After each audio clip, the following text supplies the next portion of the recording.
A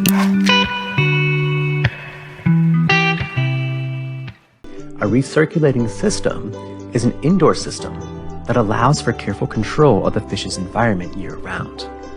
While there are economic advantages of not being affected by the outside elements, there is a higher initial investment of equipment than there would be for cage or pond farming in the recirculating system.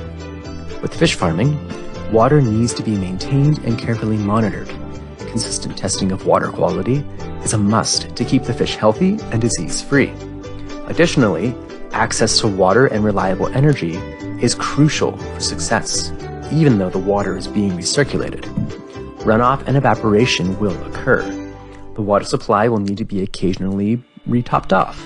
Throughout all of this, the waste products of the fish are broken down, and something called a biofilter comes into play, which provides nutrients to the plants.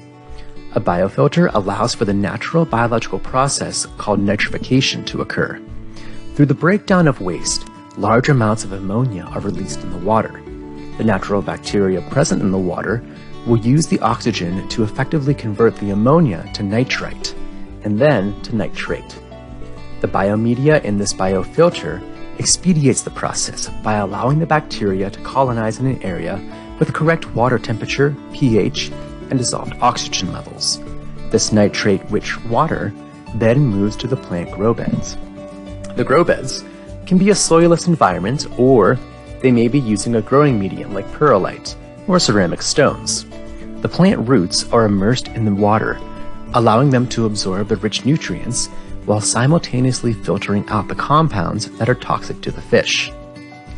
Within hydroponics, there are a few different growing methods that you can choose from. Deep raft water aquaponics uses styrofoam mats to secure the plants in a trough of water. The seedlings are placed in a net box with a planting medium like cocoa peat, a material from the outermost shell of the coconut. The plants can be grown to maturity, or after a few weeks, they can be removed and placed in a different floating mat to maximize space. Plants can also be grown in a solid medium like gravel or perlite. The aquaculture water floods the grow bed containing the plants, and the growing medium then serves as a closed-loop aquaponics system by slowly releasing nutrients as needed. A common method for this is to use perlite. Perlite is a volcanic rock that provides superior root growth by absorbing the nutrient-rich water and keeping the moisture level constant and consistent. Water is only half the equation when it comes to plant growth. The other half, of course, is your lighting. Lighting needs depend on the location of your aquaponics system. Where systems are indoors, artificial light will be necessary. There's several types of lights that can be used, depending on the budget and application. High output fluorescent lights are commonly used as grow lights. It's a cost-effective option with the added benefit of having a low heat output. This allows for very close light placement, which provides for maximum plant growth. LED grow lights have the flexibility of adjusting the light spectrum. Red light is more desirable for budding plants, while blue light works better for vegetative growth. Metal halide lights are also used in an aquaponics system. These grow lights put out an intense amount of light, high in the blue spectrum. The individual bulbs can be expensive though, and they do produce a considerable amount of heat, so you need to be sure that your space has proper cooling and ventilation. Halides are best for large plants, while fluorescents do better with small leafy greens. Grow lights can be used as the sole source of light, or combined with natural light in a greenhouse environment or something similar.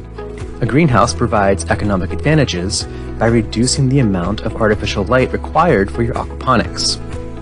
With all these things to consider, aquaponics can not only be an eco-friendly, sustainable food production, but it's a great way to grow food in areas that normally wouldn't be able to. From a windowless basement, to a remodeled urban townhouse, to a retrofitted factory building. With careful consideration, the right amount of research, aquaponics can bring food to places that there is no food.